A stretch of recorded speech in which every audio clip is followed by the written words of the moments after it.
What's good? I am back like I told you I would be. I know you didn't think I'd be back this soon, but hey, I had to talk about Jamaica.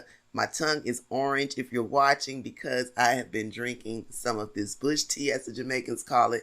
Also, I call it herbal medicinal tea, but it has some turmeric, ginger, and as you can see, yeah, it's been doing me some good. I'm detoxing from this trip.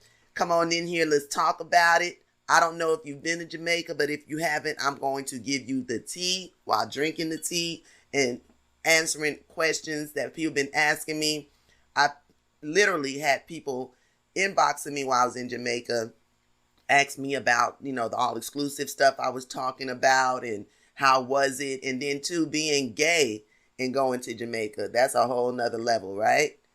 All right, let's get into it. I'm ready. You ready? You know it's time to spark up and get the mood set so we can talk about this Jamaica trip and make sure that you're ready to go and have all the things and the tools that you need to make sure you have a great time in Jamaica.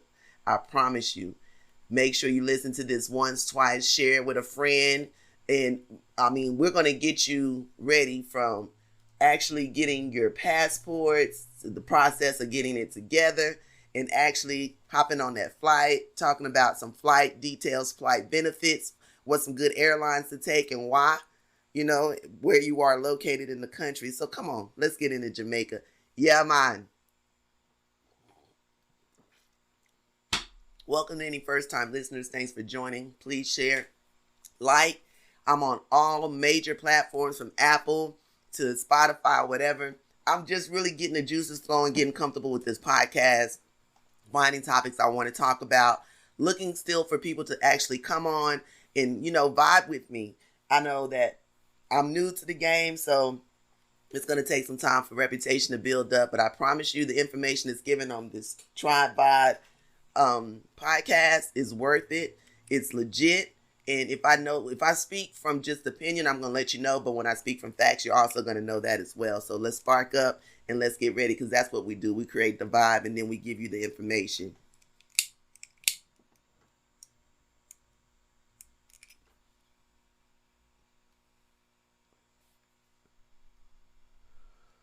It's always that first pull, top of the morning to you or night, wherever you may be. This is going to be my travel, however you want to call it. Not however you want to call it. This is going to be my travel vlog, or not vlog, but my travel, what you call it thing?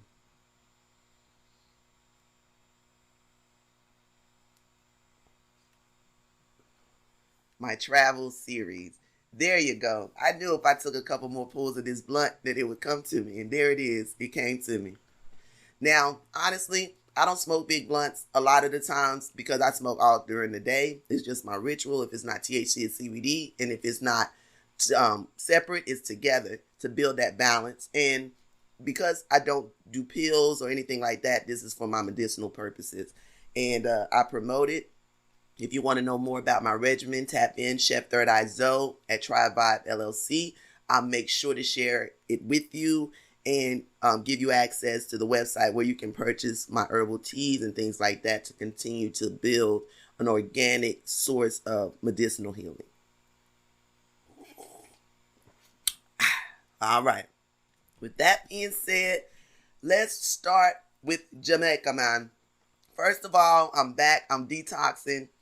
And I had an amazing time. This trip went right up to number one of any trips I've ever taken, international or domestic. I promise you.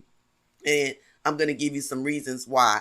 First, let's start the process of going to Jamaica. What does it take to actually get over there on that side of the globe and experience the beautiful island with all its mysteries and things that you can get into?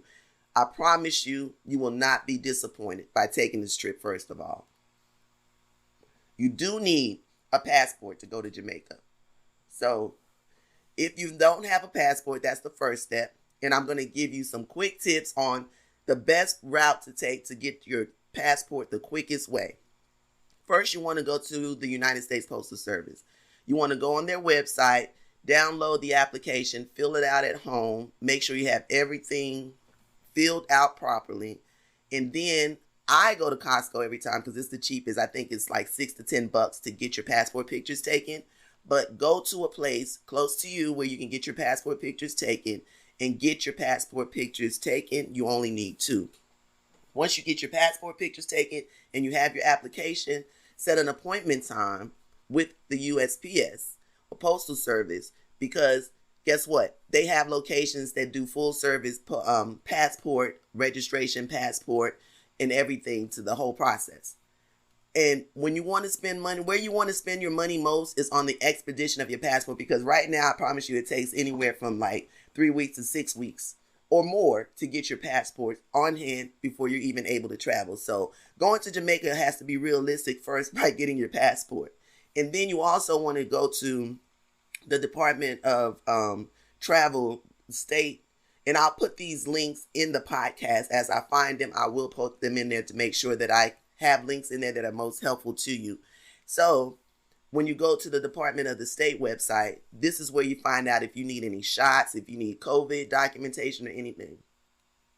Currently, which right now is May 2023, I don't know when you're going to listen to this podcast, but currently you do not need COVID anything to go to Jamaica or any other shots to go to Jamaica. How I know? Because I was so excited about going, and initially I said that I was going to go to Jamaica this year for my birthday, but my initial plans fell through. So I kind of was like, I'm still going to go, but I really didn't think about the shots or whatever. Literally within 2 weeks of me actually leaving is when I booked everything and decided that this is what I was going to do for my birthday. So even if there were shots to take, honey, I was going to Jamaica. I was going to make this happen regardless. Now, where you can go get your shots, you can go get them a couple of places. If you want to get them, for free or the cheapest, go to the health department. Make an appointment with them and take the paperwork that you need. And this is for travel anywhere out the country or anywhere where you need to get shots. So this is a Black service community, that I'm putting out there, because I want you guys to know that every country you go to, there are different requirements, and the health department, the government state website also gives you those details, and I will put that down there so you can check them out.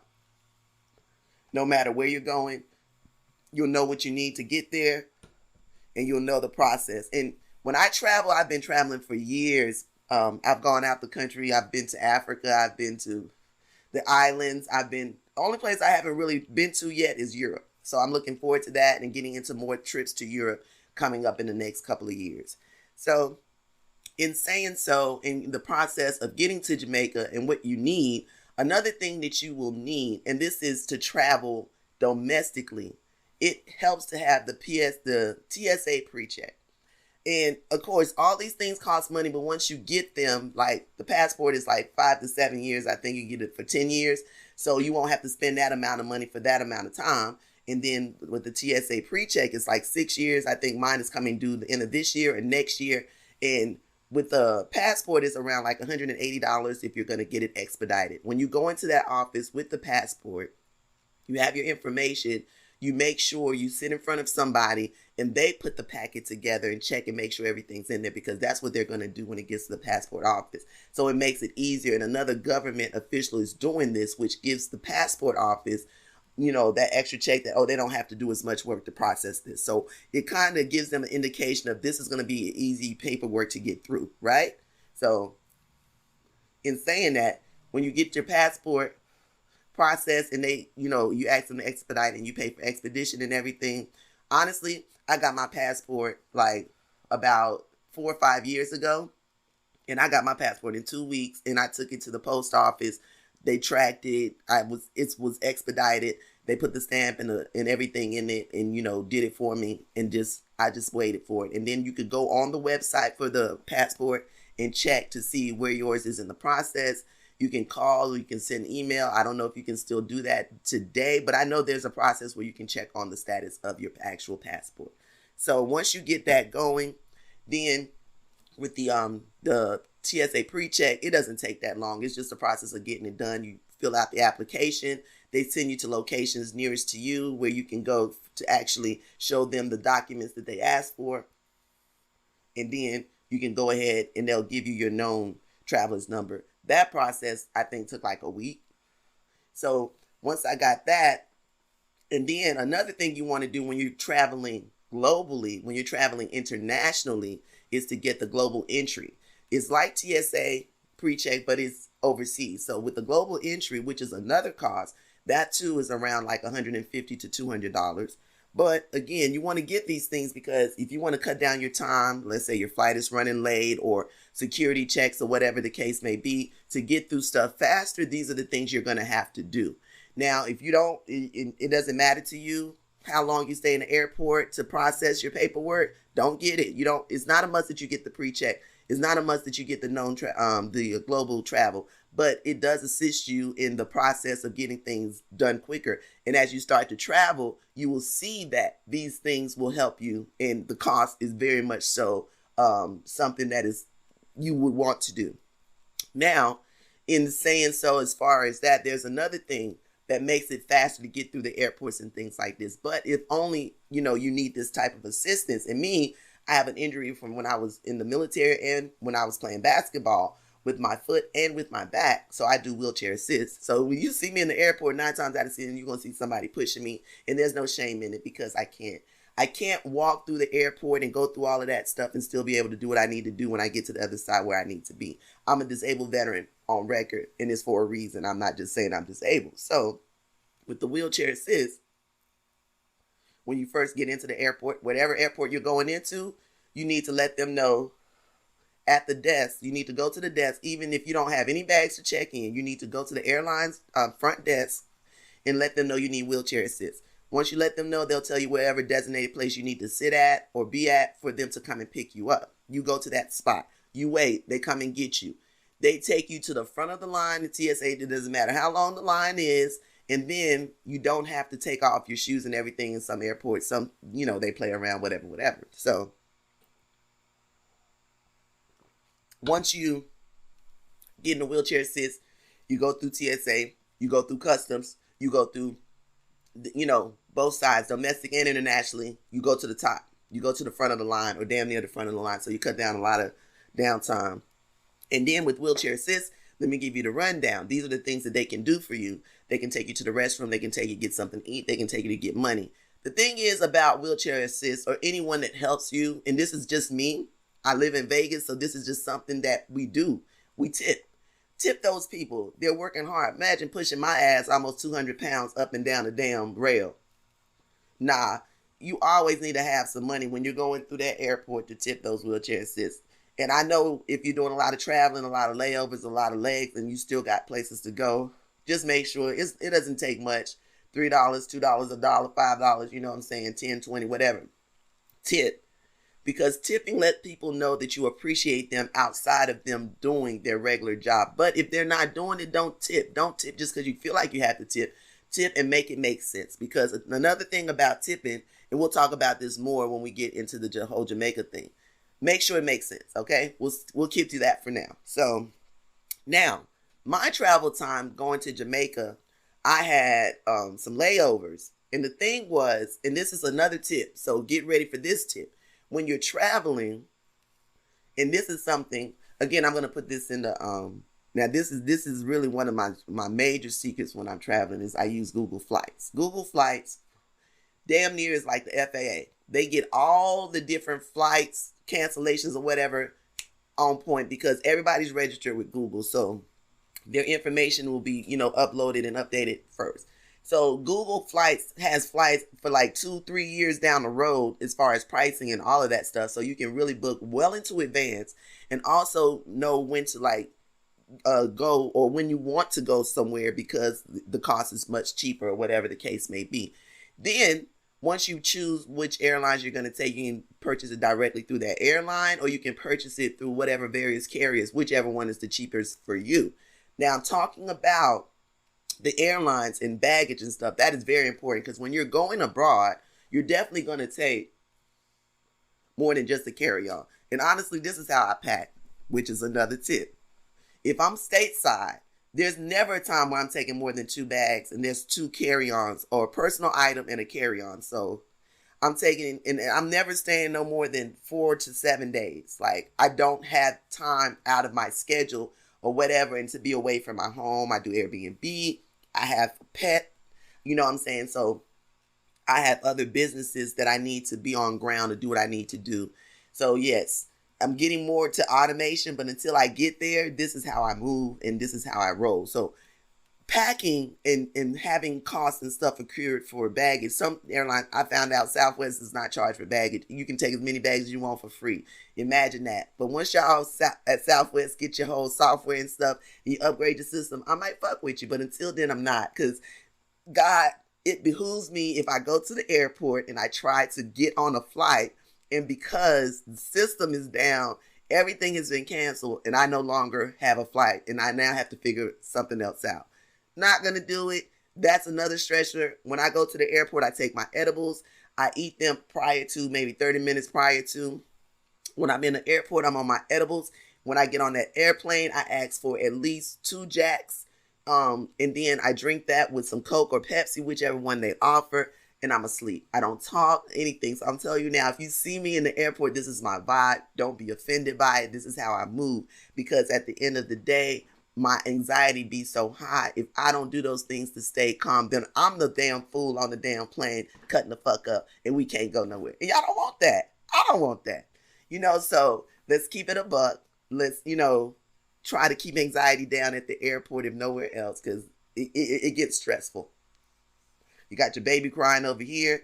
You got the woman yelling, because she didn't get the flight she wanted or the seat she wanted. You got the dude trying to be disrespectful, so it's a lot going on at the airport. It's best that you do whatever you need to do to move accordingly and as quickly. If you're one of those people who come at the last minute and want to run through TSA to get on your flight, baby, there's nothing I can do to help you. That's just your mode, and that's just what it's going to be. You know what I'm saying? But if you take my tips into consideration, especially with baggage, you're going to save so much money.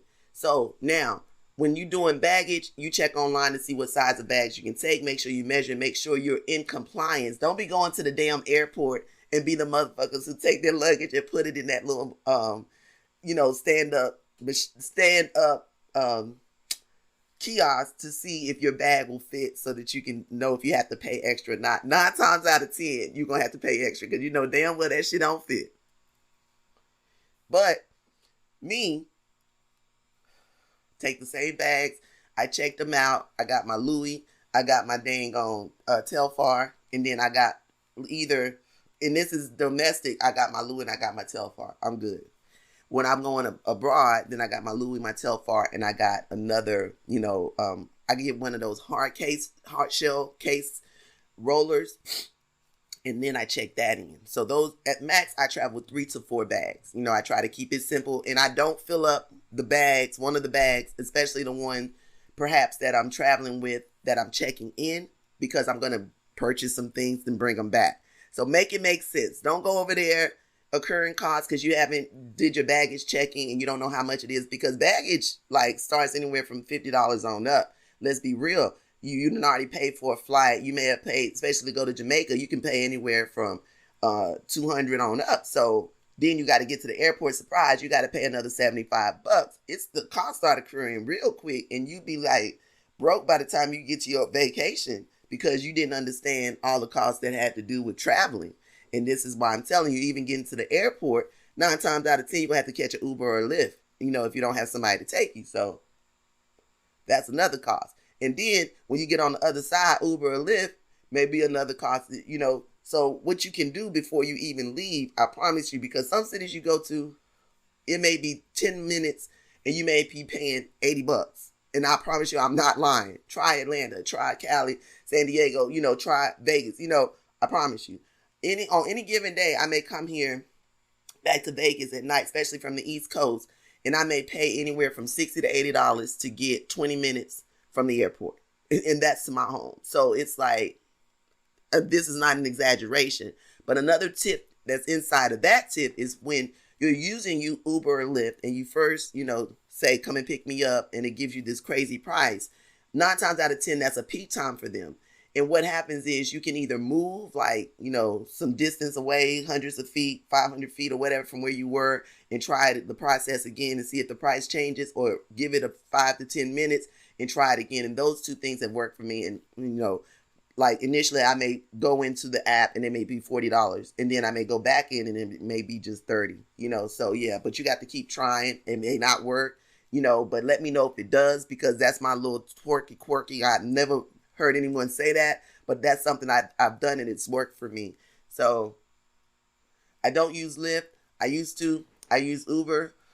I wish I didn't have to use any of them, but they are convenient, because, and even too, I use the bus when I have to. I use the subway. I like using different modes of transportation. I'll ride a bike, whatever, skateboard. If I can do it, I'm going to do it and just get where I need to be. That's the type of person I am. And I'm such an outdoorsy, like, non-traditional person. I'm going to do whatever I feel like doing in the moment. I'm going to get where I'm going to be. So that's the tea about the whole baggage. Make sure you understand the cost and the size of the baggage that you're taking where you need to go. So travel time, it's like this. If they tell you your flight leaves at 11 a.m., make sure you get to the airport 2 hours, no less than 2 hours. I don't care what nobody else tell you. If you're going internationally, make it 3 hours. Domestic, 2 hours. Because you get to that damn desk, it may be a line. So you didn't account for that. Then, depending on what time you get, and this is something you really have to plan your trip. I've gotten stuck internationally and domestically where, got a bag full of money and cards to use, but everything is closed and I'm starving. And it is ended up bad to a point where I had to call the ambulance on the way home because I couldn't make it.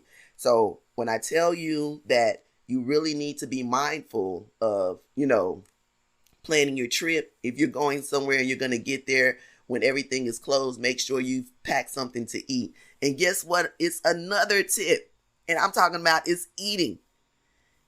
Guess what you can take into the airport and then eat on the other side that it's really going to be wholesome? Some dang on dried noodles, whether it be ramen noodles, Martian noodles, however you pronunciate that, even if they're like pho, whatever.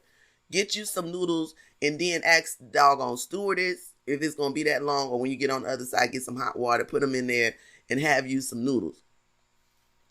And guess what? I saw somebody do that and I was like, Eureka. Why didn't I think of that before? But I also do the same thing. Like when I was leaving for Jamaica, I made a whole pasta dish, yo. I made pasta and shrimp and stuff, took it on the doggone plane. People was like, where you get that from? This whole girl was like, you over there chef, and didn't even know I was a chef. I was tearing that shit up and I was feeling bad because everybody was looking, but check me out on the chef side, tag, send me a direct message if you got an event or party. I would love to chef for you. I would love to bartend too. And definitely I will leave my links for my services. I would appreciate any business and support because, your girl trying to get the brand out there and make sure everybody eat good and feel good, whatever way it comes through. Then, I'm telling you, just make sure that you understand your travel time. Make sure that your nutrition, and with the liquid stuff, honestly, here's the thing. Because this is the thing that always gets me trapped up. And what it is that I've been profiled. Like, I'm always profiled through TSA. And it's fucked up. So I'm putting this out there. Any TSA agents watching, supervisor, bosses, or whatever, talk to your people. Especially at the Vegas sites. Especially at the Charlotte, Atlanta, whatever. Talk to your people. Because it can't be that every time I come through TSA, you taking my stuff and you want to run it an extra time or whatever. I don't have drugs and I don't carry drugs. And I don't carry anything else, no weapons or anything else. When I'm traveling to get somewhere to take care of some business or to do some personal, make sure people good. So for those reasons, stop it. Because I'm tired of being profiled and it needs to stop. And it's sickening, So, yeah. Coming through TSA, I have my edibles to eat. I have a pasta and I, wrapped it up real good. Another tip, when you wrapping stuff up and you want it to stay warm, use plastic wrap. And wrap that hoe up real good. That mug will stay warm for hours. Because when I got on the flight, I didn't have to ask nobody to warm nothing up for me. I was just ready to eat my pasta and it was good. All right. So that's that with travel time. Be aware. Make sure you have things to eat. Make sure if there's any type of delays or whatever, you're on top of it, that you downloaded the app to the actual airline, because that will help you keep up with the latest changes in, especially with the gates or whatever. Be familiar with the airports that you're stopping at, because some airports you have to hop on trains and trans and whatever they want to call it just to get to certain places, and then avoid those things that become too much to navigate. For instance, let me tell you about the St. Louis airport, which I will never be going again on earth. And if I do, I will make sure that I put on a dress and heels, because I said I wouldn't, and I'm doing this. And y'all know y'all ain't never seen that. Okay, so we arrived from Jamaica in St. Louis, right? And when we arrive, they tell us we need to deboard because they need to clean the plane or whatever, and we need to go through customs since we just got back from an international flight. That makes sense. I'm with it. And I'm sitting over here touching this. This is one of my trinkets I got from Jamaica out of the water when I went for my beach day, and I put it in my hair, and it's not going anywhere. And these wicks are coming together. And I'm a jack of all trades. So I'm telling you now, I did my own wicks. I can do wicks. If you want me to do yours, Chef Third Eye Zoe, TriveVibeLLC.com for the details, because trust me, we do a detox first. I give you a whole package of stuff that you can use until you come back to get your next maintenance.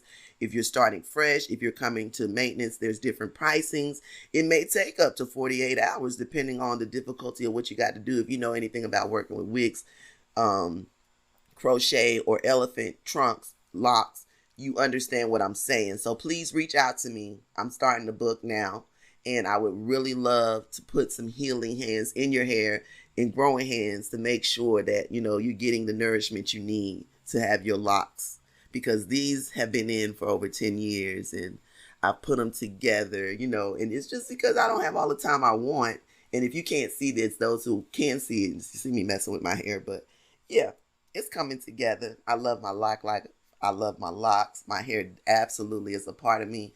Not trying to cut them. If I do cut them, it's to start them, refresh them or whatever, but I promise you, this is like my 7 head of locks. So it wouldn't be the first time, but trust me, the locks not going anywhere, whether they short, whatever. If I got a temporary cute little wave set going on, it's whatever. But getting back to this whole traveling, going to Jamaica line, let's talk about it. So again, I was stuck on travel time. I told you about the airlines and the baggage, and some people, like certain airlines like Spirit or Frontier, whatever. I travel with Frontier because Frontier has been decent to me.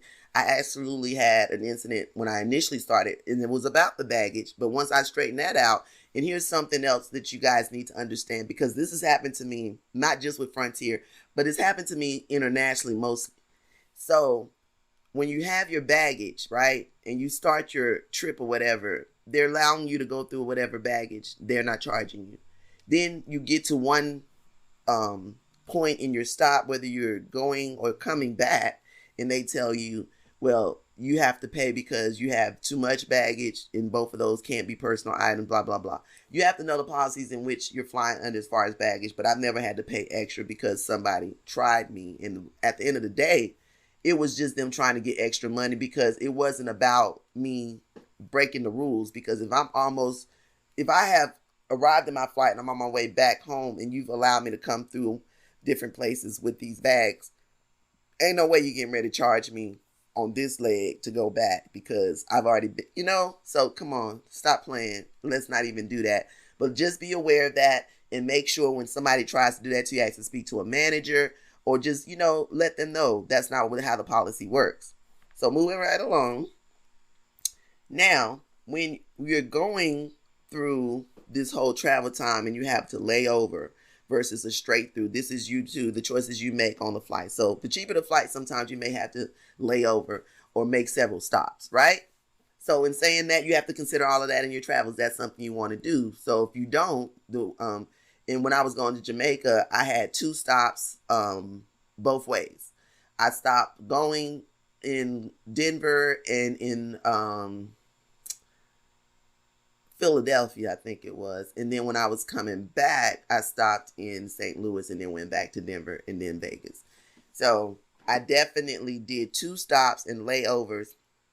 And the way I did it, it was just like, The longest stop was in Denver, and Denver had access to food 24 hours. Like, Denver airport is one of the best international airports like I've been to. They also have a USO, and if you're in the military, you know what that is. So when you're traveling and you're in the military, this is another tip, and this is another perk.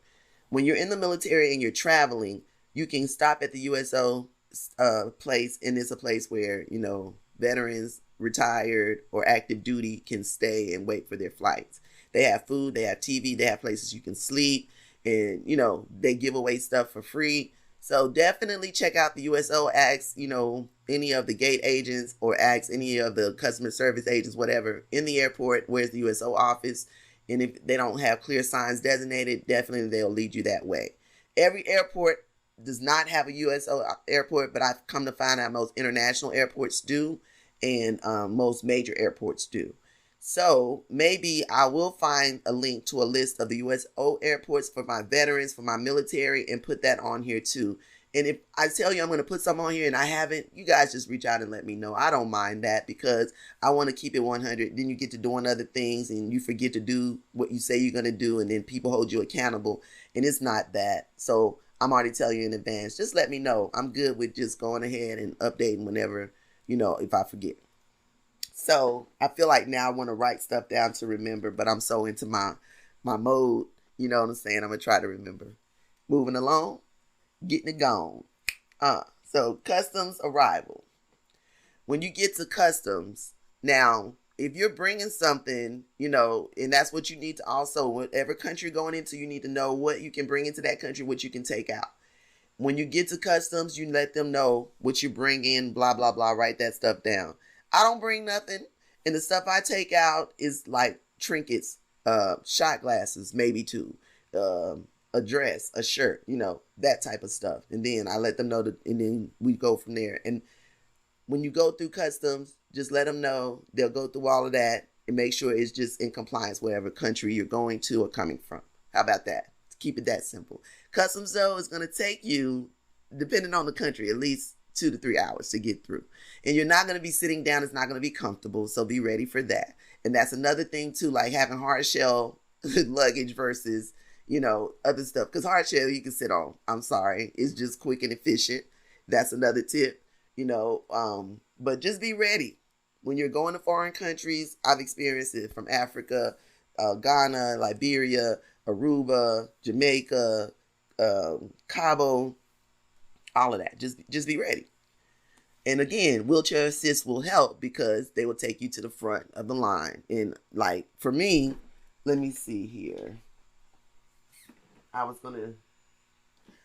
gonna show you my passport, but I don't have it right here with the actual stamp in it from Jamaica. I'm excited about that. I love getting the stamps. One thing I hate when you go on a cruise, they don't always give you a stamp. So just remember that.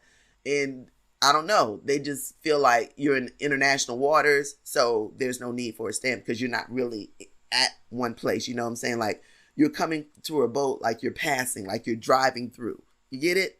All right. So customs, just get through it. Once you get through it, and this is something too in your planning, you need to have made sure you understood. So when I was planning this trip to Jamaica, not only did I call the resort that I ended up staying at, which was the Deja Resort. Thank you so much for just the wonderful customer service, the birthday song, the birthday gift. You know, you guys were above and beyond, like Deja Resort. But we'll get into that a little later in this whole podcast. But for now, you make sure your transportation and like all inclusive also is a part of my whole package when I'm traveling. Like, I try to make sure that when I'm spending my money, I'm getting as much out of my money as I can. So I did all inclusive with the resort, and then I also did the whole with the travel, with the transportation. I lost my thought process for a minute, but I'm glad I got it back. You know, with the transportation, I planned ahead of time. I called the resort. I asked them if they did any shuttles, and wherever you stand, I'm sorry. If they're not doing airport shuttles, you really got to figure that out, because that's too, you have to figure out how much it's going to charge you to get from the airport. Jamaica does not do Uber or Lyft, so that wasn't even an option. So that's another thing you need to understand. They do taxis, and on that end of the road, or on that side of the globe, they drive on the opposite side of the road, and they seated on the other opposite side as far as the cars. So when you go to Jamaica, and for me, transportation was definitely going to be paid for. Initially, I went and rented a car, y'all. And God knew that I didn't need a car. Because guess what God did? When I went back, because I kept trying to book this, and I was looking for like the perfect fit for the time I wanted to be there. I wanted to make sure I was there on my birthday, but I wasn't traveling on my birthday. And then I wanted to make sure once I was traveling, it was after my birthday, but I didn't have to rush, you know?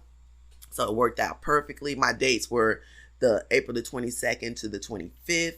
And then my airport shuttle was $15 either way, you know? And I called and I made sure, and she was like, when you get to the airport, you go to this desk, and then you tell them you need the shuttle to the Deja Resort. And exactly what she said is what happened. Boom, boom, boom. Just like that, I was able to go ahead and get that done. Just like I got an upcoming trip. And I don't know if you guys know, with Costco, I was able to book.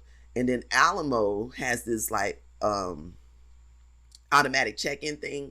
So I've already checked in. And what's going to happen is once I get to the airport, when I go to Alamo, I just have to go to the parking lot and show them my credit card and my driver's license and get the keys and be out. I don't have to wait in that line. I don't have to worry about them having the car that I need. So again, another tip about rental cars, because rental cars can be tricky. Costco, I have never not been able to get a rental car, even on weekends where everybody was like, man, ain't no rental cars left. When you reserve a Costco rental car, you don't pay anything up front. You pay when you get to the counter. And it's never a surprise. They also have a discount for Costco members.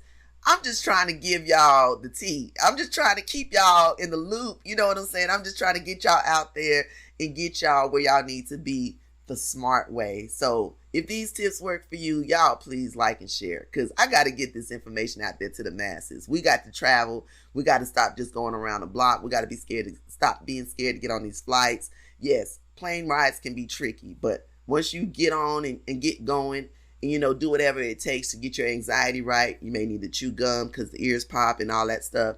You may need to drink something. You may need an edible. Hit me up. I got you for either one. You know what I'm saying? But start your trips off and make sure you have everything under control so you can maintain your control and you can make sure you have like a happy and positive, you know, experience, because that's what it's all about, right? And outside of having fun, you don't want to be stressed.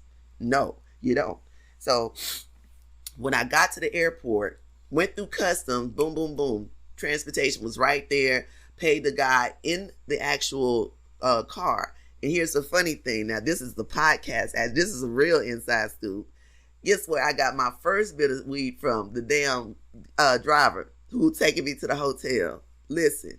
And the thing about me is, I've been in the cannabis industry for years, and you all know that. So as far as being able to tell what's good and what's not, I'm good. And I don't mind telling nobody, no, get the fuck out my face. And that's just me. And I'm giving you a tip. And this is, you know, my personality and the way I feng shui may not be the way you feng shui. So I'm not telling you to try everything I try, but this was works for me. So when, cause I'm telling you the Jamaica tea. I'm not just telling you the good for TV movie or whatever. No, I'm telling you my Jamaica tea. All right, let's get into it. So when this man came, he was like, you want something, blah, blah, blah. And I was like, yeah, let me see what you got. So he went and he got whatever. And I looked at it. Let me give you a tip about, you know, choosing some weed. And this is just straight up. It's never failed me. The more red hairs, the better. If it doesn't have red hair, it's dry and there's no smell, like there's no fresh smell, and the softer it is, the fresher it is. The more red herrings, the more potent it is. So I don't make my decisions any other way. When he came, but the price wasn't right, and I was like, oh no, I'm just gonna do this. And that's the thing. Learn how to damn set a price. Don't let them tell your price. Just be like, I got this to spend. If you want it, this is what I got to spend. All right. So when I told him, we did that. We transacted, hopped in the ride. Got to the hotel. Got to the hotel, y'all. When I tried to get out the car to go get my bags, this man was like, no. You know me. I'm gay pride. Like, you don't not know that I'm gay. Like, and if you don't know, you're gonna know real soon once we start interacting, because it's not like I'm gonna be like a dude. I am who I am and this is how I move. But you're gonna be aware. There's no way around it that you're not gonna be aware, right? So, anywho, he's like, sis, I got you. One thing I'm gonna tell y'all, and this is something my actual bae say, and I didn't know that it was true till this trip. Like, for real. She's like, men internationally fuck with you. Like, they really like you. Like, they don't give a shit that you're gay. They fuck with you. And I was like, nah, stop lying. You lying. But baby, you damn right. That shit was real in my face. Like, yo, nigga, I'm gay. Stop playing with me. For real. Because, I mean, that I like what I like. So it's not about you being a man. I respect that. But I'm not going to ever, move to that. Like, that's not my thing. So it is what I'll do respect. And most men, once I tell them that, they respect that. I don't have no problems like that. So, anywho, this man gets my bags. I'm behind him. We going up in the doggone resort entrance. It's all these. And let me just give you a visual, right? We pull up. I'm into my gardens and my outdoorsy shit.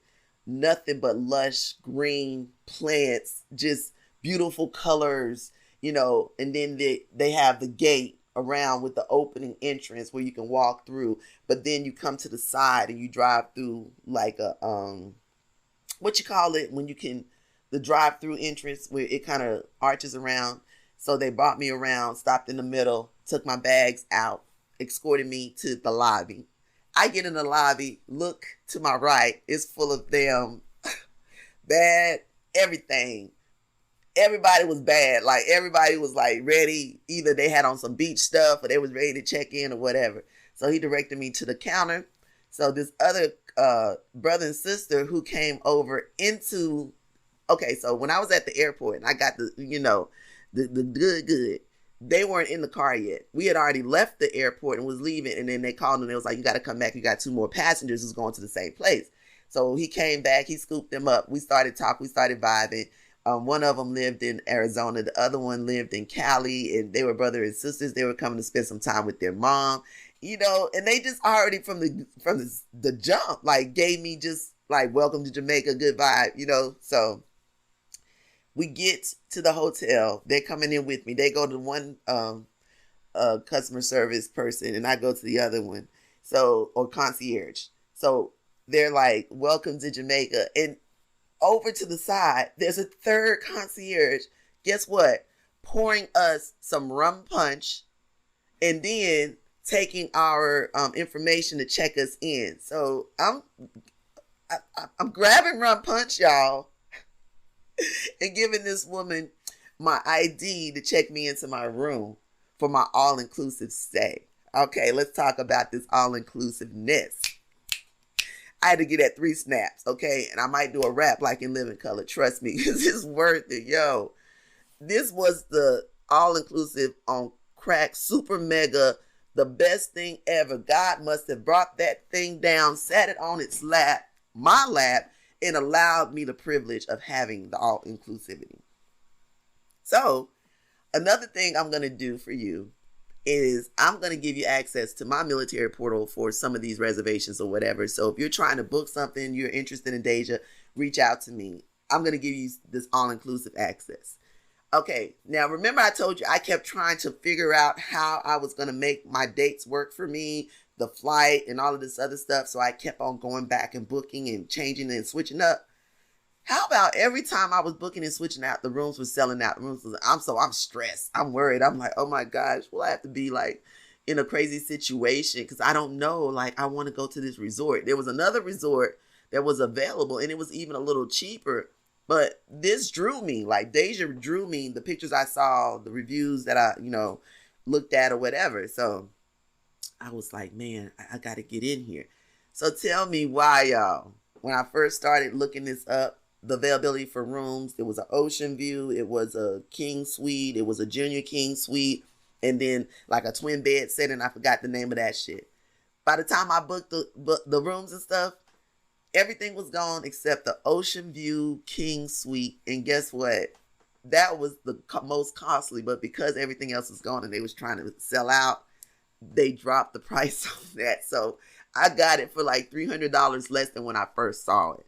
If you can even envision that, and when people tell you, especially like travel agents and stuff, like sometimes you need to wait till it's close to booking before you actually book something, it's no lie. And in certain cases, that is the truth. Sometimes it works for airlines. It's tricky. There's no like rhyme or rhythm to it. You know, some people do it, some people don't. So it's whatever. You just have to check out, or, you know, don't test it, but then kind of see. I don't know. Like, I don't know how to tell you to gauge that. It's just worked for me. So I don't know. But yeah, all inclusive. Let's talk about it. What does it mean?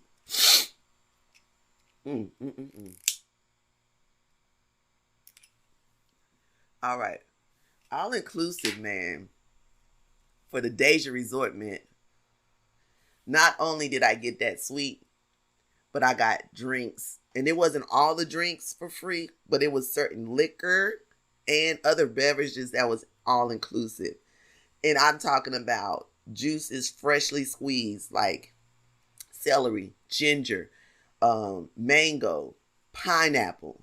Lord, every morning there were a different selection of juices, fresh fruit, traditional Jamaican cuisines from breakfast to lunch, brown chicken stew, goat curry, soft fish and okra, soft fish fritters. When I tell you, I'm talking about plantain, you know, cassava, potato, you know, roti, freaking, you name it. And there's some things I haven't even seen before that was all inclusive. I'm telling you, every morning I went to breakfast, I had a plate of fruit, and you can ask anybody to attest to this. And that's how I eat. I had a plate of fruit, and then I had at least 3 Jamaican entrees, and then I also had a omelet freshly made every morning because those shits were just the bomb. Then for lunch or dinner, the same thing. And I'm always drinking and trying to stay hydrated, so I was drinking water, coffee, tea, rum punch, rum and coke. You know, like I was getting it, and all of it was included. So I didn't have to go out in Jamaica and buy food. But, you know, your girl was not going to do that. Come on now. Chef life. For real. Foodie. It's all in me. So the all-inclusive included the food, and they had various sections of food. So they had the main dining area. Then they had a grill, and then they had a bar. The grill, you could get like hamburgers and fries, plantain and jerk chicken, you know, all of those things just all through the day up until a certain time. Then they had a pastry bar. Y'all, all inclusive. Everything I'm telling you is all inclusive. They have little crumpets of cheesecake, banana bread, rice bread, corn bread. You know what I'm saying? Bread. What? I was in there killing it. That was like my 10 a.m. spot every day. I go get me some espresso or get me a traditional Jamaican coffee, which is espresso with condensed milk, half and half. And then I put a layer of milk on the top because that's just me. So I get that, go sit on the balcony, watch people move, and, you know, all around the strip, which is Jimmy Cliff Boulevard is considered the strip. So that's in Montego Bay. Now, also all inclusive was all the pool and the water stuff. So we had, and if you go on my social, you'll see all these things that I'm talking about. We had access to a pool on ground, a hot tub or jacuzzi. Then we had access to a whole swim club where you go over and you can be on the beach all day, and they're open from like 9 in the morning till like 5. And I stayed there the whole day. I was a beach bum for the whole day, but I always do that. In any country I go to where there's access to water and I can be there, I at least have one beach day. It's a must. I have to clear my mind. I have to meditate. I have to bring back the ocean. You know, that's why I have my seashell here in my big old head. It ain't big for no reason, though. While you thinking about it, talking about it. Nah, I'm messing with you. But Yeah, man. Go to that beach. It's just Doctor's Cave. They have a spot where you can smoke. You can roll up weed anywhere on the beach. Kids there, adults there. Nobody fucking with you. Nobody gonna say nothing to you. Roll your shit up. Get your wood right. Go in a designated area, which is like behind where everybody sits. So you really don't be smelling the weed on the beach, but people be smoking. I was smoking. So once I rolled my shit up, I went to the designated area and I smoked. You know what I'm saying? Met a couple other smokers. We talked, chopped it up, blah, blah, blah. So I did that about 3-4 times throughout the day. So much love. And then they got a security on the beach. So when you going and matriculating, doing whatever you doing, somebody's definitely watching your shit. It's not just sitting there. I had camera. I had 2 phones, all this other shit just there. And nothing was touched. Then you got some vendors on the beach. Check out my boy. You know what I'm saying? Jamaican Bob the Builder. I got some Jamaican, I'll show you right here. I got a Jamaican pipe. You know, I showed it in my other one too. I must be proud of it. But yeah, I got the pipe vibe going on. And that shit blow. That shit blow. If you don't get nothing else from goddamn Jamaican Bob the Builder, make sure you get you a pipe. I promise you, you're not going to regret it. He is literally right beside Pier 1 bar that's on the beach. And Pier 1 bar is so important because they keep the liquor coming. And the damn, the waitresses, top tier. They not going to fuss with you. They going to give you the bottom line. You just make sure you know how to tip people. Because I'm telling you, especially the way the currency exchanges in Jamaica versus here, they appreciate if you understand how to tip people. Because, you know, once people know you're a tipper, they're going to respect however much you give them. You know, they're not looking for $5, $10 every time. This shit sometimes maybe just $1. I don't know. It depends on what you do, what I got to do. You know, for real. Like I had 2 people go find me a bag of rice at 12 a.m. in the morning. I gave them both $5. It was worth it. Yeah. So appreciate that shout out. But US dollars versus that, it was definitely worth it to them too, you know. So now go to the beach. I'm in there, rolled up my blunt, then went and smoked. And then the girls then came in because now they at work and the bar is open.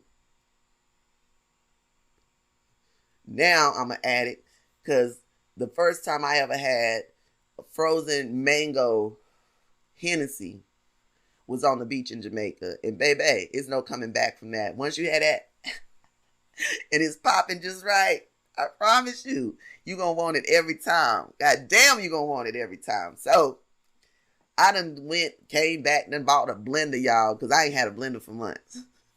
Then bought the mango juice.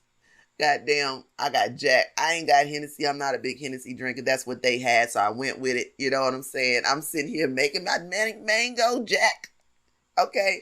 And if you want some, swing by, because I got my drinks right now on special for $15 this whole season up until August the 1st. Come check your girl. Fuck with me. Okay? I'm trying to tell you, I'm going to keep you right. You're going to eat good. You're going to drink good. And we're going to laugh good. We're going to keep it simple in these streets. You know? So the all-inclusive to be able to go to that beach. But then I had a chair and I had an umbrella. You know, I wasn't going to just be out in the sun. So each of those was $7 US. He went and the guy put it up. You didn't even have to put it up yourself. You know, some places when you go get your stuff here in the States, and it'd be more than that. It'd be like $20, $30, $40 for the same shit. And they want to damn have you put it up yourself. Call me bougie or whatever. But I want you to start and finish my service. I didn't tell you I knew how to put the shit up. I just want to make sure I stayed covered from the sun. And another thing black people, we don't like to do, and I'm going to show you why it's necessary. Make sure you got you some sunscreen on, especially in these goddamn countries where it's hot as shit. Look at my damn, yeah, I got sunburn. You see all of this damn skin peeling and shit. Got me, y'all. The sun was feeling so good out there, I didn't even know I was getting burned. And then my dumb ass didn't put it on when I went to the beach, but then I put it on the day afterwards. But hey, hindsight is 2020. And here we are. I'm trying to help you out not to make the same mistake. So, I get damn drink. Then she gives me this pole with an orange flag at the damn top of it. And she tells me, of all people, when you want more service, just stick this in the ground and I'll come to you and get you whatever you want. Oh, you lying. You lying because you done told the wrong person that you gonna get in whatever the fuck they want. Because here I go, bing. Let me get another mango Hennessy. Bing. Let me get a Heineken. Nah, I take that back. The Heineken was my first drink. Then I had a mango Hennessy. Then I had another mango Hennessy. And then by that time, I got hungry because I had been out in the water and I did a little meditation. And y'all, it's nothing like being in the currents, doing meditation and allowing that shit to just hit you. But just don't be a fool like me and put your phone in your back pocket, forget it's in your back pocket, and then you got to come and put your phone in the bag of rice because that's where the bag of rice came from. So now you know. Now you caught up on that story. See? I told you I wasn't keeping no tea from you. So then the damn saltfish fritters. Y'all, those, now I have to figure out the best recipe to actually fix it. If you're Jamaican, I'm talking about homegrown yardie, and you know what the fuck I mean when I say that. Please, please, please send me the recipe. Please. It would only be right. It would only be right. I'm on the beach, and then they got the pickled peppers, okay? When you put the damn pickled peppers on the damn... It's got Scotch bonnet peppers in it with onions and the vinegar and the damn fritters, and it's just hot, and it's just, oh my God. It's a foodie heaven. God damn it, you just don't understand. You just got to experience it for yourself. Go to the Doctor's Cave, go to Pier 1 Bar, order the freaking saltfish fritters. Tell me thank you later. For real. That's an order. If you go to Montego Bay and you don't do that, it's your fault. And that's where I was in Jamaica. I was in Montego Bay. So before I forget, there's several different parts of Jamaica that are kind of key cities, like Kingston, Ocho Rios, and that's the other place I've been to. This is definitely not my first visit to Jamaica. Negril, and then Montego Bay. So, you know, those are some major places and places that people go. Montego Bay is definitely more for the water, outdoorsy. Day one, I'm walking down the strip, getting familiar. You know, I'm Vegas, we got a strip, so I'm familiar with what a strip is and what you do. So I'm walking down the strip, and I go towards the bottom of the strip, around a little curve in the corner. To my right is Margaritaville, Montego Bay. So I walk on from the other side of the street, and this is definitely on my social. And there's this older lady, she got a fruit basket on her head and she just dancing and doing whatever. That pulled me in, if nothing else. I hear the music booming outside. I walk to the damn front. I'm already so fucked up from the rum punch and the blunts I done already smoked since I got there, making the walk. Y'all, I tried to cross over the road. I don't know what the fuck happened. I didn't fall, but I did not. It was like I tipped over and tipped back and then went try to cross over the other rope. The same thing happened. Everybody around me laughing, so they already know I'm fucked up. So by the time I walk in the door and I cut the corner, y'all, it's about 100 to damn 200 people in the whole spot just fucking vibing. You hear me? People sitting at the table, people standing up. Then I walk across the whole platform, deck, whatever you want to call it. It's a bar, a huge ass bar to the left. Tables all on that floor, right? I walk to the deck. There's two huge ass fucking rafts, ships, whatever you want to call it. Again, it's on my social. Out there, full of people. They dancing, you know, they getting ready. The dog gonna go out. I'm like, oh my God, how the fuck I get on this shit? They like, you gotta book it, another excursion, and this the last one going out for the night. And I'm like, I just got here. I hadn't even wet my feet yet. I'm not ready for all of this. You know what I'm saying? I'm fucked up. I'm tiptoeing over the shit to come in here. I know I'm not ready to get on this boat because I'm not all of that on the boat shit. You know, I like a little yacht activity, but this was like a little, not a speedboat little, but a speedboat big. And then there was a lot of people already on there. And it was two of them. And then people was jet skiing coming across. The water activities was off the fucking chain. Everybody was active. Okay? And that was just that first level. Then you go to the next level. It's a deck. People on there. There's a whole restaurant up there. They eating. Y'all, Margaritaville, Montego Bay. If you haven't been, you better go. You better go. It ain't even about the damn excursions. And that's another thing, getting out there.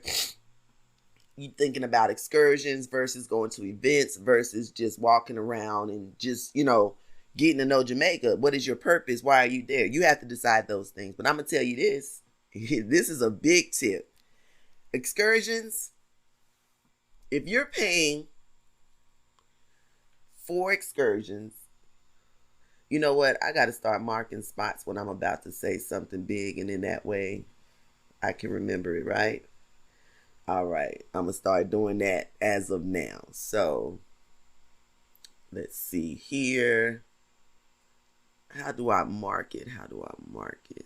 I'm sorry. I got to take a pause for the calls right quick.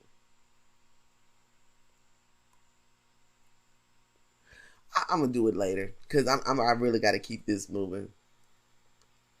It's a vibe. A Trive vibe for sure. So, excursions, right? That's what we're talking about. Excursions versus events or whatever. The tip about excursions, we go online, we find these. Oh, first we know what destination we're going to go to. Now, what we're going to do, we're going to do this excursion. We're going to go jet ski. We're going to go river rafting, all this other stuff. The smartest thing to do with excursions is when you get on ground is either go to the place you're staying at or just walk, the strip and go to a shop or something that may have like travel destinations or whatever. Because locally is always cheaper. I literally went on the, what was it? It was this water thing where we saw microorganisms change the water to neon blue at night and we could swim in it. All right. I had that included in my birthday excursions. People paid $80 to $100 for this excursion. I found out when I got there. I only paid $25 for it. My most cost was paying for a driver to drive me there. But the driver didn't just drive me there. He drove me there. He waited with me. Afterwards, went to my restaurant and got my oxtails that I've been dying for and definitely was not disappointed at all. So the driver cost was $80. To get to the place was the thing was $25. So I paid like $105.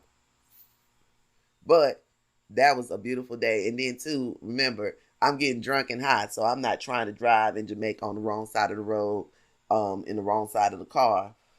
I would have never made it nowhere. And then GPS or not. You know what I'm saying? So, and another thing is being gay in Jamaica. That's something else we're finna touch on in a few minutes. But that's another thing. You don't want to be in here asking people questions and all this other shit, being lost and shit. Because in certain places you need to be and in certain places you don't need to be. And that's the key about being gay in Jamaica. So we'll expand on that a little more in a few minutes. But just talking about,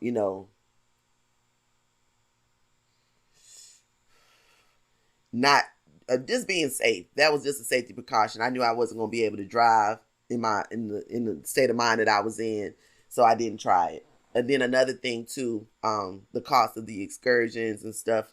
So yeah, get on ground and plan stuff. If you already got an event to go to, you already paid for it, so that's that. You're locked in. But if you're going to choose to do things, make sure it makes sense financially. And then too, the place you stay in 9 times out of 10, they're going to have stuff going on, which may be for free. So that's another way to cut costs on ground. Again, make sure you verify things. Don't just go with people on the streets who be like, yeah, we can do this and do that. You don't know these people. You don't know their license or certified to do shit. Make sure you go to somebody who's in a structure, who's got some license on the thing. Stay close to your hotel. Ask them questions, who's safe or whatever. And sometimes too, they be working outside and got people they talk to and be trying to get their pockets lined. So don't go to the bellboy or whatever. Go to the front desk or whatever and just try to talk to people who don't. Because regardless of what, people are going to try to, pocket from it. Yeah, don't be that dumb to think they're not. But just try to be wise about who you choose to go to. All right?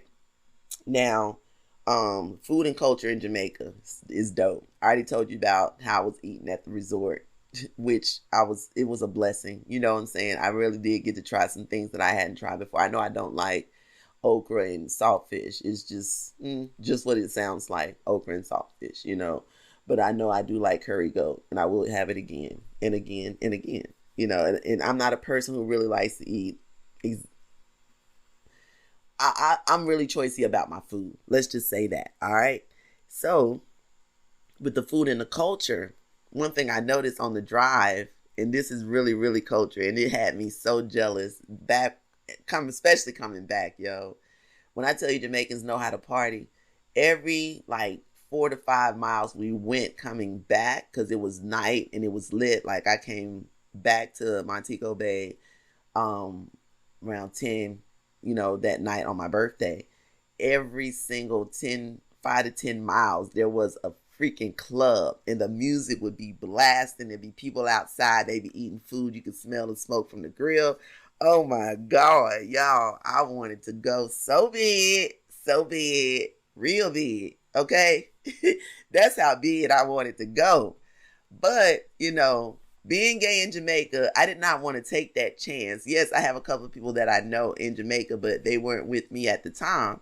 And I didn't want to take that chance. I didn't want to be that one to go up there and be like, yeah, because I'm wearing suspenders, slacks, nice button down with my little hat to the side. So it's like, you know, the wrong rude boy would have got me wrong and been like, Bate boy. And then it would have been like, oh, Agwan. And there it is. So yeah, no, it's too much respect. I have respect for people and their boundaries, you know. So if a traditional Jamaican man is not really into the whole gay scene, I'm not trying to have it in your face like that, sir. It's all good, respect. But maybe in time you'll understand that it's not personal, especially not with me. I don't want you. And we're good, you know, because the women will look and they'll be like, and they'll definitely let you know that they're not gay. And then there are definitely women who are gay and they're not going to come out and tell you. So again, we're going to get into all of that in a few. All right. Just getting into the customs and stuff in the culture.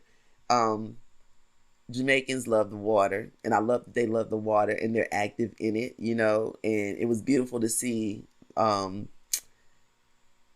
traditional Jamaicans as well as tourists at the beach. It wasn't just a tourist beach, and that's another reason I loved it.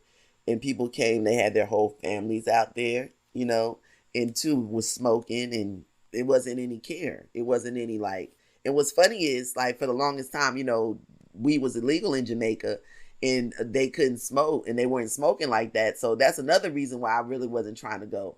But now it's legal and you can smoke wherever and do whatever. They just want you to smoke outside. You can't smoke inside, but you smoke outside. Even though I'm at my damn resort and damn lady beside me smoking cigarettes in the room because they was coming through the ventilation system, and that shit was horrible at like 4 in the fucking morning, which woke me up out of my sleep. And here I am supposed to be trying to sleep so I can get ready for the next day, because honey, I was active. You hear me? Jamaica, come on. So yeah, weed is legal and you can smoke it outside, and that's what's up.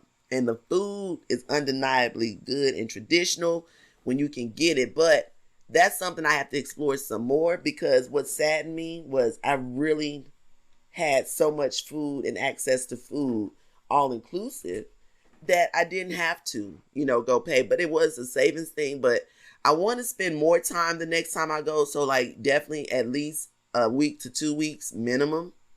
And then I want to explore more of the traditional foods and how to cook it and stuff, and really link up with some people in that respect. So if you're listening to this from Jamaica, man, please look out for your girl.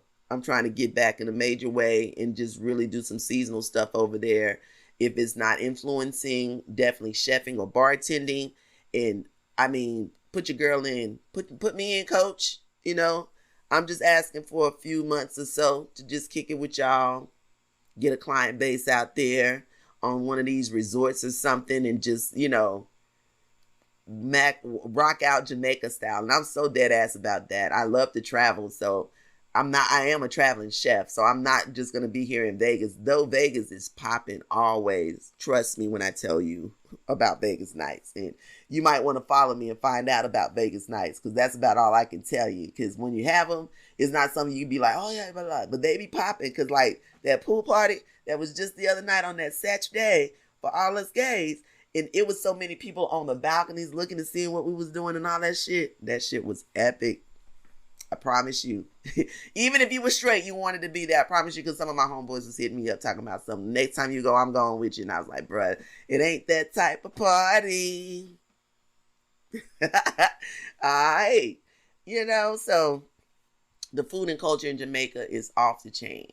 And that's something you definitely have to experience it. And I hope that you plan so that you can experience more. And definitely something you want to do. Ask the locals, you know, keep asking, what's a good spot for this? What's a good spot for that? Because it was peppers that I found out about when I was on my excursion. And that's why I ultimately went to get my oxtail. And the oxtail was traditional, and it had the rice and peas, and it had some plantain. It was $26 each. I bought one for myself and one for my driver. And, you know, we went on about our way. And it was so good that we stayed there, because it took like, they fixed it from scratch. So it took like over an hour or so of it to be prepared. And in the meantime, we was kicking and drinking and shit, and just experienced the whole restaurant vibe. And when I saw that shit, I was like, put it in a box. I'm taking this shit to go. Because as a foodie, that's when it came out of me. The foodie came out of me. And it was so much food porn. I was like, I got to go home and eat this by myself. And this is my birthday, y'all. I ate my birthday dinner in a fucking styrofoam box with a plastic fork as a human being on earth. And I'm not just playing about that. I mean, the meat came off the bone. The damn rice and peas. It was seasoned, and it was just soft, and it was consistent, and it was like bouncy. You know, I don't know. Like, everything was giving the best I ever had. Ever. All right. If you was watching, yeah, you definitely see me cutting up and being a fool, but it's all good. We doing this. We doing this Jamaica. You got to know about Jamaica. All right. So you already know. Check out the food and culture. Get your ass to the damn beach. Smoke. Get your smoke on. And I got a lot more beaches to explore. Whole Rick's cafe I didn't get to go to. It's just a lot in Jamaica. And like, even on this mug that I bought, it's got a lot of stuff on here, like spots that you can go. It's definitely got the Doctor's Cave, because it's a must. Dunes, River, Falls. I didn't get to go there, and that's where Rick's Cafe is in Blue Hale, you know. So yeah, I gotta go. A lot of Jamaica to do. I gotta get back there without a doubt. So food and culture, economy, currency, and exchange. And this is something I do, so I feel sad because I didn't get to do this. I'll have to figure out when I get back the next time to do this. But I normally do exchange currency if it's not $5, $10, $20, just to bring some back to put into another, you know, currency book that I have that I keep stuff in. I'm a collector of things. And you get to know this the more you know about me. You see over here, yeah, like back there, Funko Pops, sneakers, you know. That's me. That's what I do. So, just that when you go to certain places and you know you want to do a currency exchange, you know the time you're going to be there, make sure you spend that money, because when you bring it back, you can't spend it. And that's just what it is. You have to still get the currency exchange. You're not coming back and going into the 7-Eleven and giving them a Jamaican dollar. You're not. Okay? So, when I went to get my food, and this is the only reason they pissed me off at Peppers. When I went to go get my food, this chick was like, we can only give you back Jamaican dollars after I gave her US dollars. I was like, nah, and I'm not going to accept it at all. Or you can keep the food. What you gonna do? Oh, you know, it took her all of a couple of seconds to get around her head that I wasn't buying that food. If it wasn't back in US dollars, she would cut that corner. And she brought back some US dollars, and that was that. And that's how you got to be. You got to know when to let people know not to play with you, you know, because it's to their benefit. But no, I mean, I didn't need anything for Jamaican dollars because where I was at, I was spending my US dollars. I was just fine. It was converting just fine. And I wasn't going to be there long enough, you know. So that's a little tip on currency. Be mindful. Don't let people give you a bunch of money you're not going to be able to use, and make sure you get rid of it in a timely manner if you do choose to use it. And I just told you about the places to go. Oh, I just found something. My bad. Let me keep it rolling here. Know how to exchange currency, not just in Jamaica. Know the rate, because when you go to Europe, the rate is better. The Europe dollar is stronger, or the euro is stronger than the US dollar. So that's somewhere you want to. And I think the Canadian may be too. I got to double check. But and that's what you do when you're getting ready to go somewhere. Check the currency rate and know what you need to do. So when you go into places too and you're spending that money, they don't just take it, you know, and they exchanging the currency wrong, and you just allowing them to do whatever and just give you whatever change, because you're gonna get shitted on, and that's just what it is. And then some of them don't know how to properly, and that's it. And then some of them are trying to get over it. So take it for what it's worth. The Deja Resort as a whole. Let's talk about it. Let's talk about it. Let's talk about it. Let's talk about it. When I walked into that room, check it on my socials. And I definitely going to post some more stuff to YouTube, because I got to get more active on my YouTube and post more videos. So when I went into the room, man, I was pleased. The size was amazing. And it's kind of like an old school type of room. So it's not like the new, you know, everything's so cute and cuddly and contemporary. It's not. It's definitely an older setting.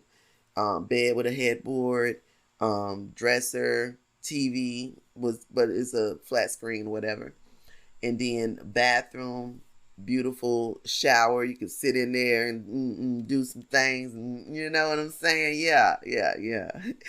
Yeah. So then the whole closet, you can walk in, put your stuff on hangers or whatever.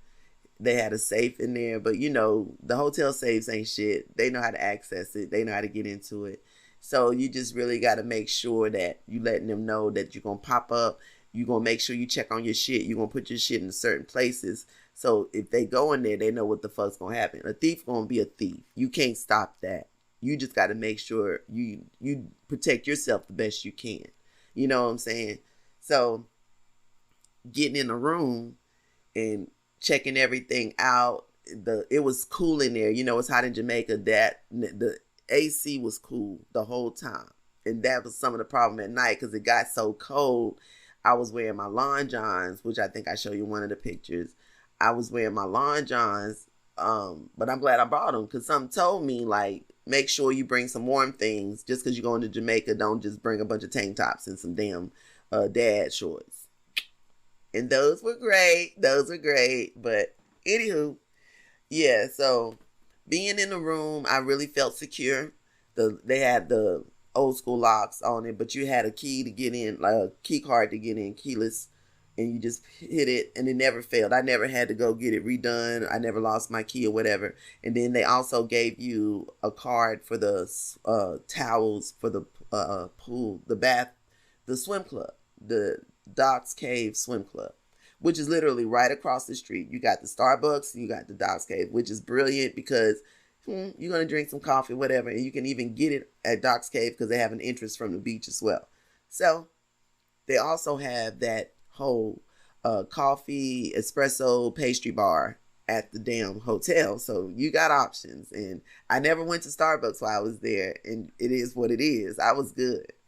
And then, you know, going in there and being able to have a whole bedroom to myself, refrigerator, and it was preloaded with beer and juices. It had 2 beers and 2 juices in there, and then some water. And I was like, yo, wow. Again, this is on my social. You can check it out. And on my website, Trive, because I'm going to start putting my blog, and I'm going to start vlogging again to my YouTube and posting it on my website. That's what it's going to be.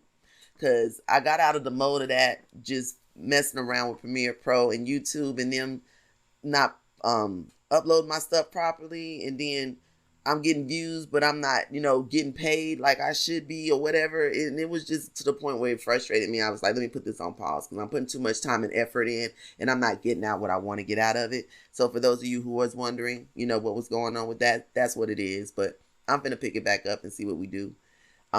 Support me, watch it, share it, comment. I love that you guys are starting to comment. Like I just put out that reparations thing because I forgot I had it on private the whole damn time. And somebody responded, which you can go check out what they said and respond to it if you feel like it. But yeah, we need them reparations. And I kind of, shed light on that and go deep dive into it.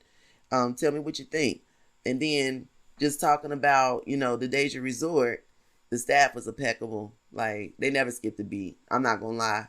From the first day to getting me in there. And I think there was some people that was worried like I wasn't pleased enough.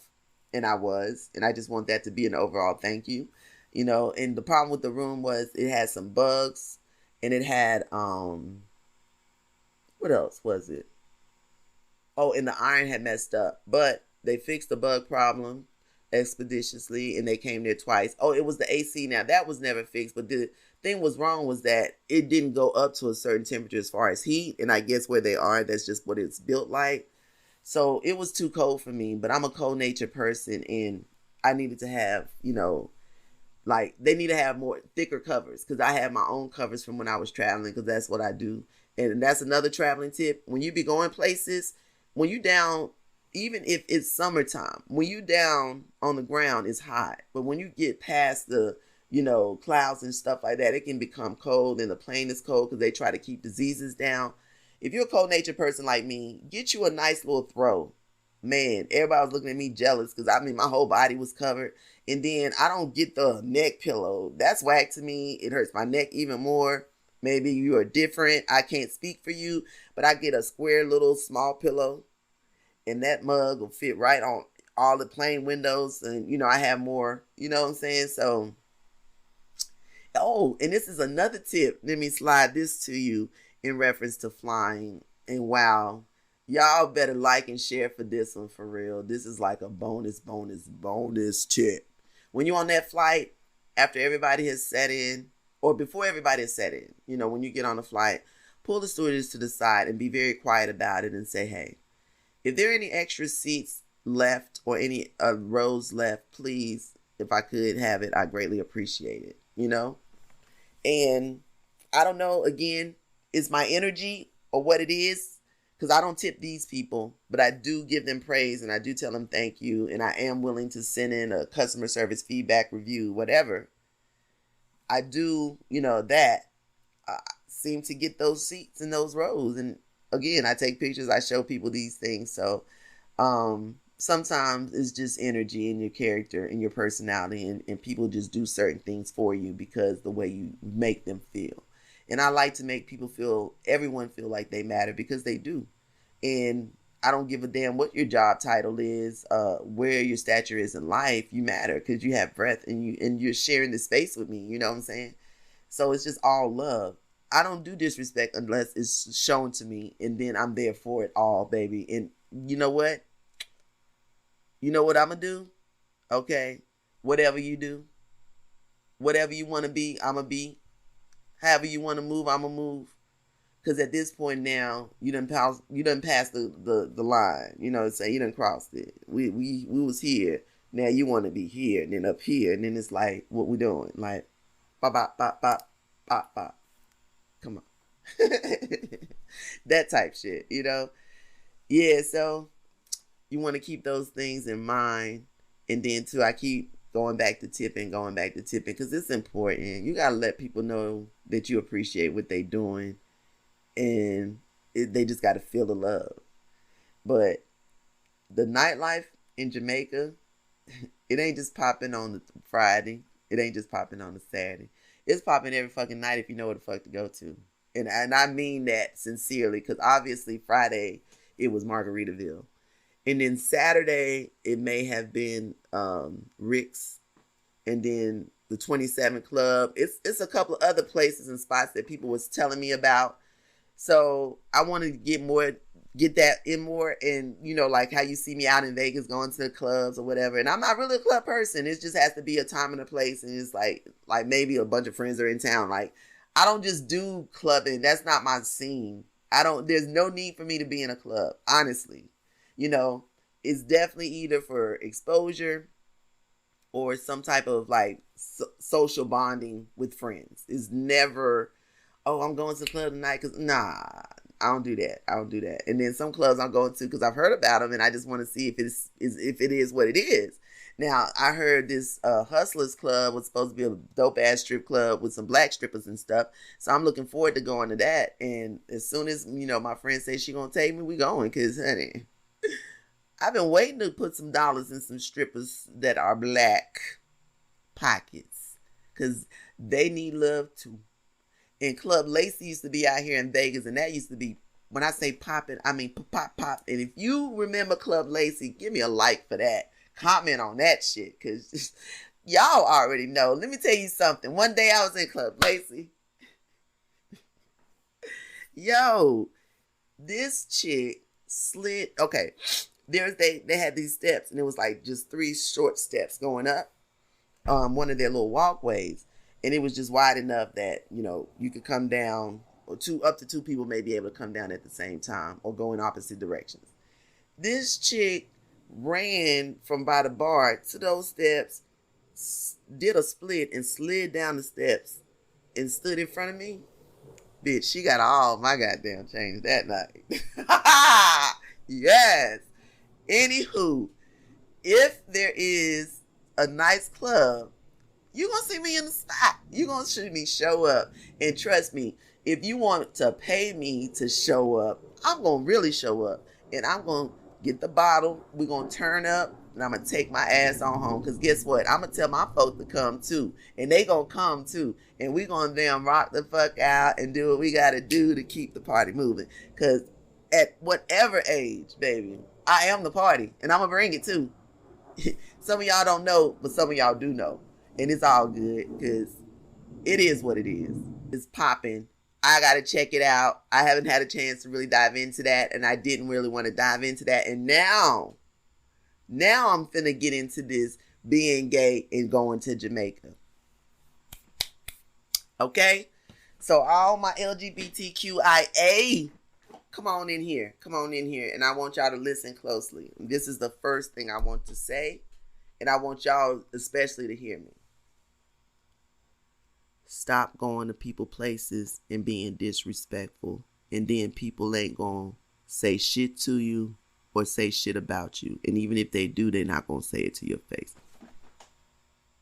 Boom.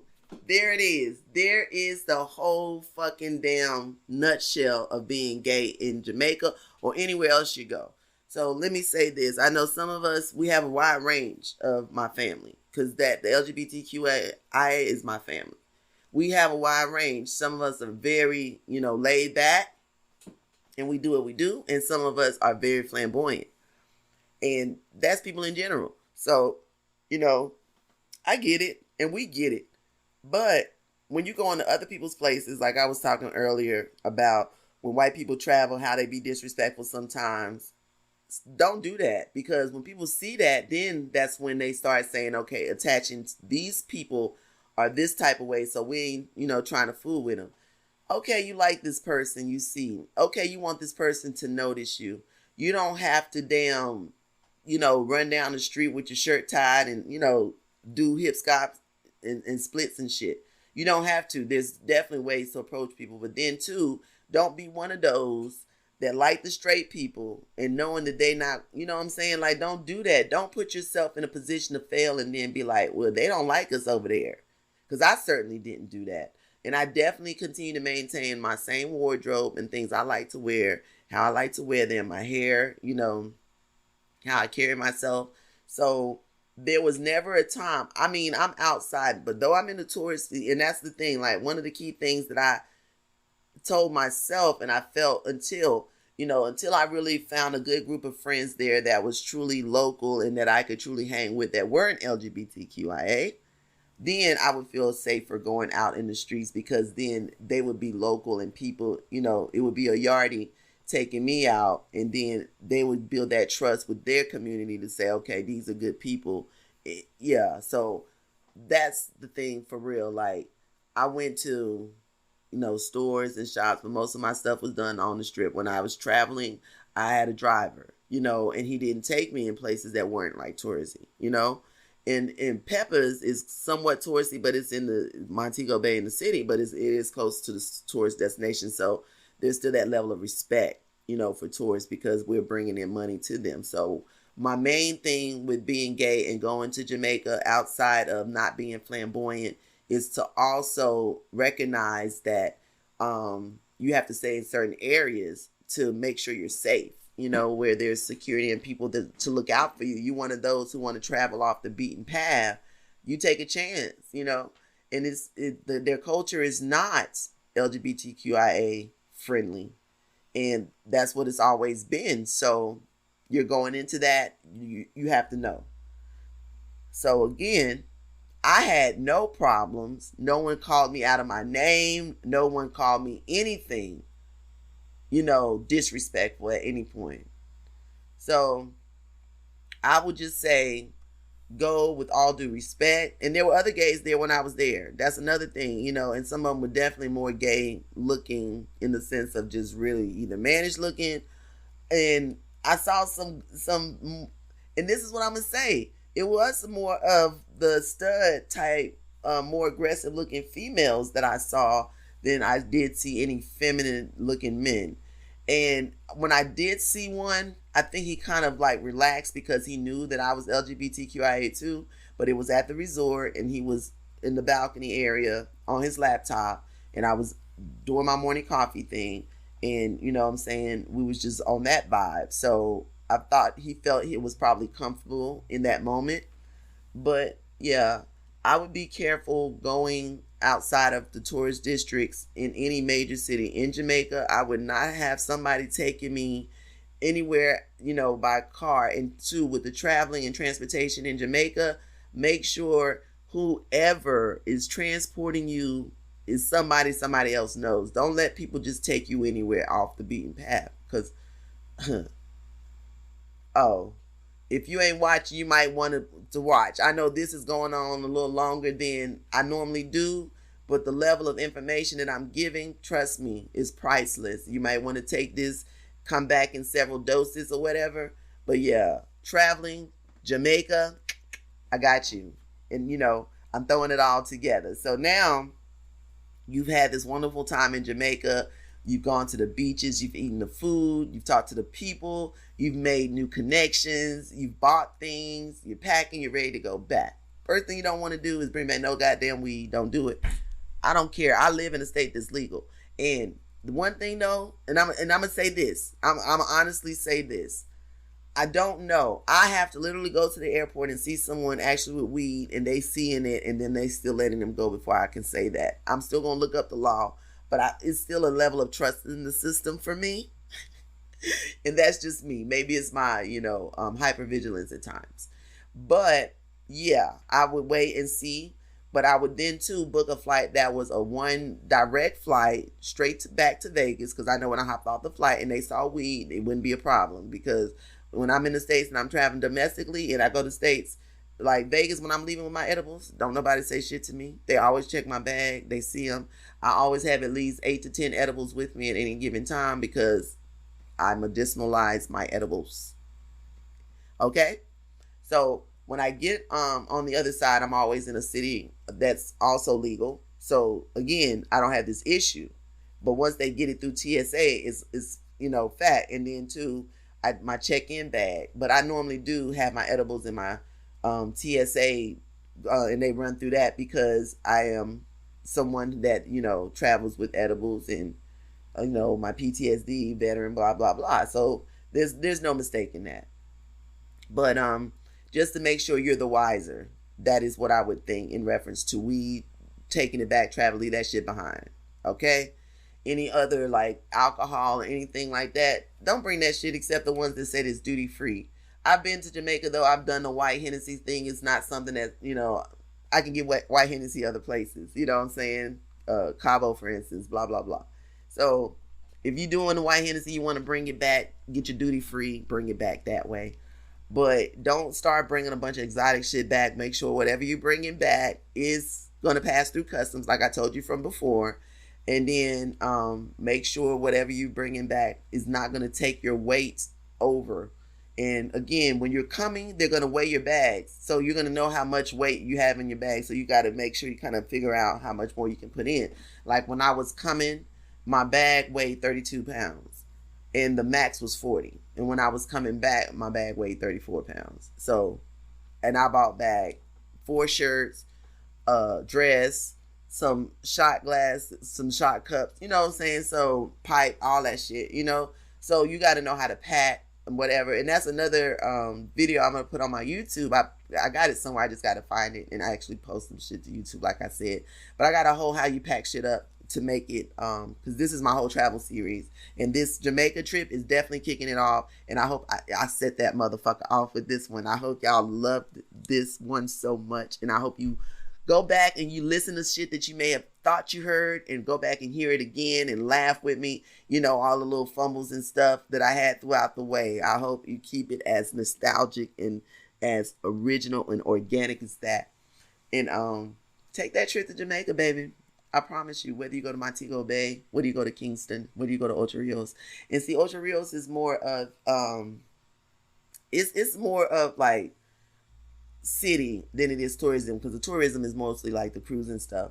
But yeah, in Ocho Rios, it switched up real quick, because when I was there and we was walking through the tourist district, the next thing you know, I was in this place. I had no idea where I was from, and people was asking me crazy questions, and I was with my kids, and I was like, we got to get out of here and go a different way, because it really did, like, wow.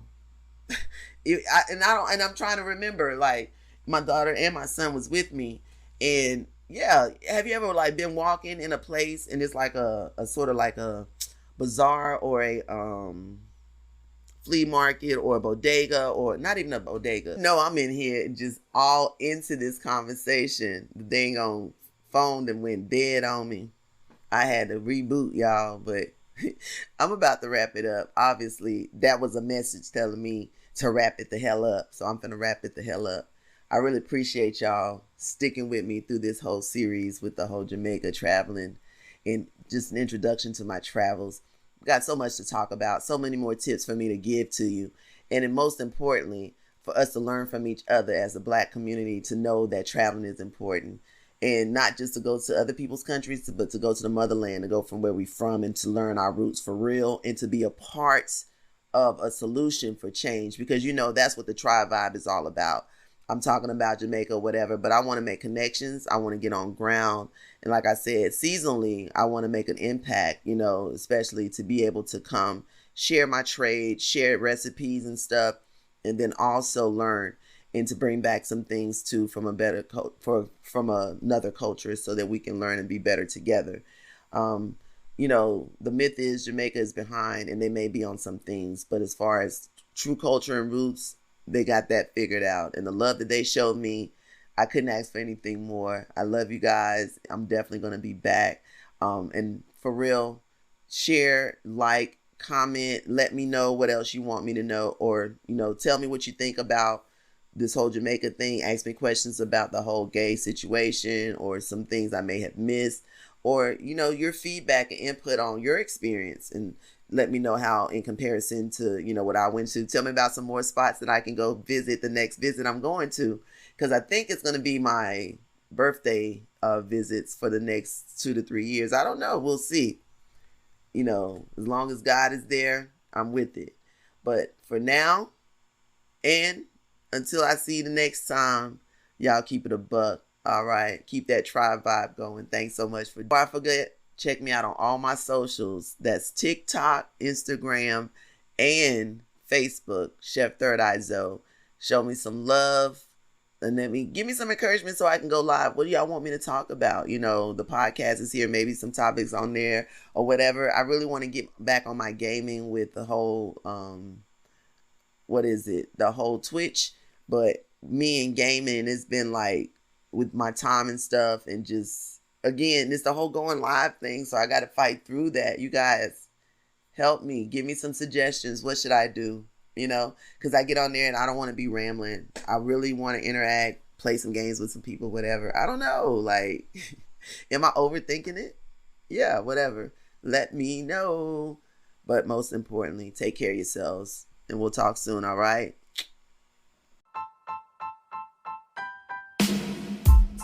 What's good? It's your girl, Chef Third Eye Zoe, here with you in Trive Vibe. Are you ready for some black culture, some love, and some laughs?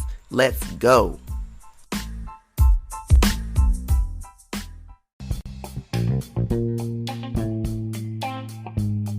Now, you know, somewhere somebody got to get paid, so here's the promo.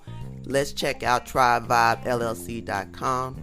Make sure you check out the blog, leave a comment, join and subscribe so you can get some free tutorials. And if you a gamer, man, tap in. Let's play online. Follow us on Twitch, all that good stuff. I got all the links, social media, podcasting. We're on all platforms, and it's been great to come to the point where I can say that we're going to share the love, keep tapped in. And when you purchase something, when you comment something, you get a chance, enter to get a chance to win some free merch. So remember that. Let's keep it going. Tribe Vibe.